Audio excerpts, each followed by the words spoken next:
So, yun, okay. Hey guys, so update lang tayo sa TA natin. Then, ano yung nangyari sa report? Ano yung nangyari sa, ano natin, sa inaabangan nating news. So, first, after nung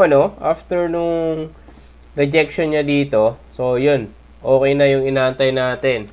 Inaantay natin na pumunta siya dito sa supply natin dito sa taas. So, dalawa yung magiging supply natin dito. So, itong yan. Palitan natin to. Gawin natin yellow. Tsaka itong taas. Yan. So, currently market is 104,500. So, ngayon, I'm looking for potential rejection dito sa first supply natin. Dito sa 114,300. So, once na ma-reject yan, so, pwede tayo mag-entry dyan. Kung meron tayong confirmation na, so, pwede na. Basta, for me, once na may potential rejection, papasok ako dyan. Then, if magkaroon ng momentum yung buyers, so possible, kunin niya pa tong taas. Itong 116, 480, or 117,100. So, ngayon, ang tinitignan ko, since nasa first supply zone ko siya, so yung potential rejection talaga. Kasi kung titingnan nyo sa report, sa result nitong CPI. So, CPI natin tumaas versus dun sa previous. Tapos, yung unemployment claims, same din, tumaas. So, medyo bearish siya dun sa, medyo bearish dun sa, kumbaga sa, sa crypto. So, BTC, possible maapektuhan. In short term lang naman. So, hindi naman totally na bababa talaga. So, possible short term, bumaba, pansamantala, tapos i-check natin kung hanggang saan yung kukunin niya. Pero, ito, looking for good setup dito kay BTC, nasa 4-hour time frame pa rin ako.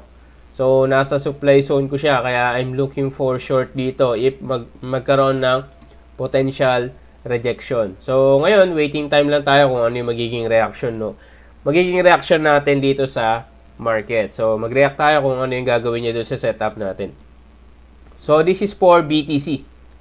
So, ngayon, kay ETH, so, currently, minaita tayo dito kasing, after nung break niya dito sa demand natin, nasa 4-hour time frame pa rin tayo. After ng break dito sa demand, possible magkaroon ng, ito kasi yung yung potential supply natin itong violet na to.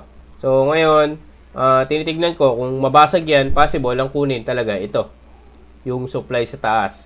Itong unang supply, and kung hindi naman magkaroon ng rejection, possible bumalik sa demand na 4,339. So ngayon, waiting time ako dito kung ano yung kukunin ni ETH. So, kung babalik sa demand ko yan, so, mas maganda. Kung babalik sa demand zone natin. Kaya, waiting time lang din tayo kay ETH. Tapos, kay XRP. So, XRP, muntik na, yung inaantay natin na supply zone. So, ito. Itong supply zone natin na 3.0628. So, ang tagal natin inaantayan, So, medyo matagal yung angat ni XRP dito. So, ngayon, kung dire-diretso yung momentum pababa, ang aantayin natin is itong si per value gap na 2.737. So, same pa din kay XRP, waiting time tayo. Tapos, kay Solana, so Solana, potential rejection ang inaantay ko dito. So, titignan ko sa lower time frame. So, kung titignan nyo, supply natin is 28. 228